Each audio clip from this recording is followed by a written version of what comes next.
Hello दोस्तों, आज हम बात करने वाले हैं repo rate and reverse repo rate के बारे में। चलिए समझते हैं रेपो रेट क्या होता है। बहुत से बैंक्स हैं और स्टेट और सेंट्रल गवर्नमेंट भी हैं जिनको पैसों की जरूरत होती है, तो इनको पैसे दो तरीके से मिलते हैं। पहला, जितने भी बैंक्स हैं वो as a bank loan RBI से पैसा ले सकते हैं, लेकिन उसमें इंटरेस्ट ज्यादा लगता है, तो ये प्रिफर करते हैं इनसे शॉर्ट टर्म लोन लेना। आरबीआई से हमेशा शॉर्ट टर्म लोन लेते हैं। शॉर्ट टर्म लोन मीन्स ये स्टार्ट हो सकता है आपका 1 डे टू 90 डेज। ओके, तो शॉर्ट टर्म लोन जब ये लेते हैं तो इनको अपने कुछ सिक्योरिटीज क्या रखने पड़ते हैं, गिरवी रखने पड़ते हैं आरबीआई के पास।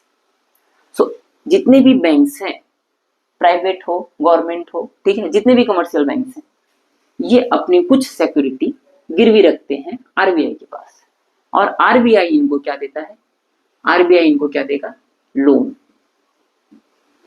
जो लोन आरबीआई देगा उस पे कुछ इंटरेस्ट चार्ज होगा, उसी इंटरेस्ट को हम बोलते हैं रेपो रेट। सपोज करिए आरबीआई इंटरेस्ट ले रहा है 6%, तो रेपो रेट क्या होगा, 6%। अच्छा, इनके बीच एक why we say repo rate, because repo rate means repurchase rate. What is the meaning of repurchase?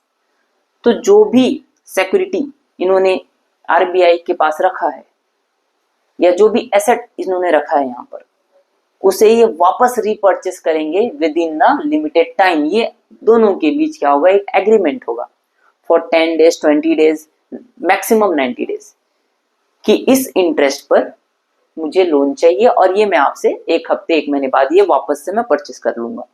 तो ये जितने भी बैंक्स हैं जिनको शॉर्ट टर्म लोन की जरूरत होती है, मिनिमम 5 CR लोन आरबीआई देता है मिनिमम, और डिपेंडिंग अपॉन कि कितना आप सिक्योरिटी रख रहे हैं उसके हिसाब से आप मैक्सिमम लोन ले सकते हैं।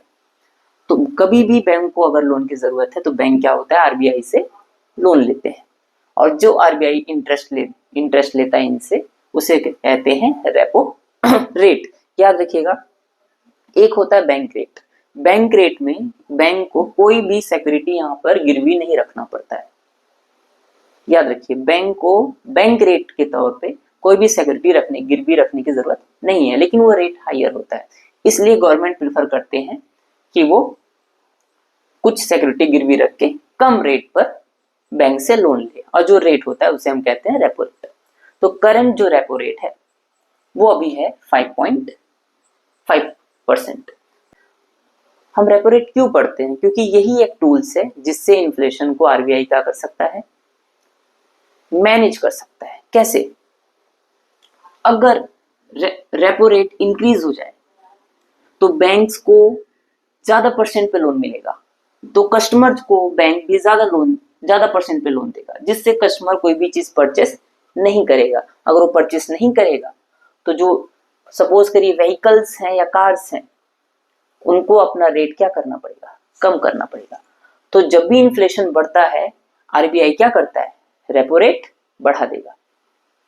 चलिए इसका जस्ट अपोजिट प्रोसेस समझते हैं। अगर आरबीआई को कुछ पैसे की जरूरत हो तो वो बैंक से या सेंट्रल गवर्नमेंट से क्या कर सकता है, लोन ले सकता है। सेम आरबीआई भी कुछ अपनी सिक्योरिटी यहाँ पे गिरवी रखेगा और दोनों के बीच एग्रीमेंट होगा कि आफ्टर 1 वीक और 10 डेज मैं वापस ये परचेस कर लूंगा।